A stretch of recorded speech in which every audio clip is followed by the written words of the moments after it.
তিন নম্বর হচ্ছে সমাজে আমাদেরকে আদল বা ইনসাফ কায়েম করতে হবে সমাজে।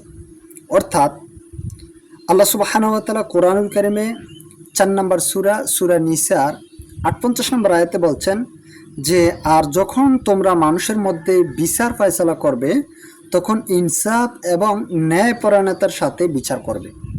সমাজে যখন বিচার করবে, যেহেতু আপনাকে মানুষ বিচার করার সুযোগ দিচ্ছে আলহামদুলিল্লাহ, সেহেতু আপনি যখন সমাজে বিচার ফয়সালা করবেন তখন আপনি কি করতে হবে? ন্যায়টাকে কায়েম করতে হবে। আল্লাহ তাআলা বলছেন,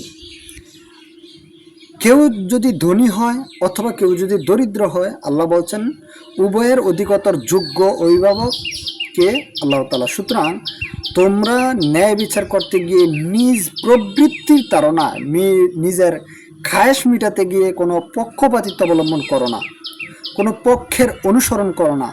নির্দিষ্ট কোনো ব্যক্তি, সে হোক ধনী অথবা গরিব, সে যেই হোক না কেন, অনেক সময় মানুষ দয়া দেখাতে যায় যে লোকটা তো একবার গরিব, শেষ করে দে, মিটিয়ে দে, অথচ সে অপরাধী, বড় ধরনের অপরাধী। তো রাসূল আল্লাহ তাআলা বলছেন যে কেউ যদি ধনী হয় অথবা গরিব হয়, আল্লাহ উভয়ের অধিকতর যোগ্য অভিভাবক। সুতরাং তোমরা ন্যায় বিচার করতে গিয়ে নিজ প্রবৃত্তিতে বা মনের খায়েশ বা পক্ষপাতিত্বের তোমরা অনুসরণ করো না। এরপরে আল্লাহ তাআলা বলছেন, আর যদি তোমরা পেছালু কথা বলো, সাক্ষ্য বিকৃত করো অথবা সত্য থেকে মুখ ফিরিয়ে নাও, তবে নিশ্চয়ই তোমরা যা করো আল্লাহ সেই বিষয়ে পূর্ণ অবহিত। সূরা নিসার ১৩৫ নম্বর আয়াতে আল্লাহ তাআলা এই কথা বলছেন। তাহলে আমাদেরকে কি করতে হবে? সমাজে যখন আমরা বিচার ফয়সালা করতে যাব, সেখানে আমাদেরকে ন্যায্যটাই করতে হবে।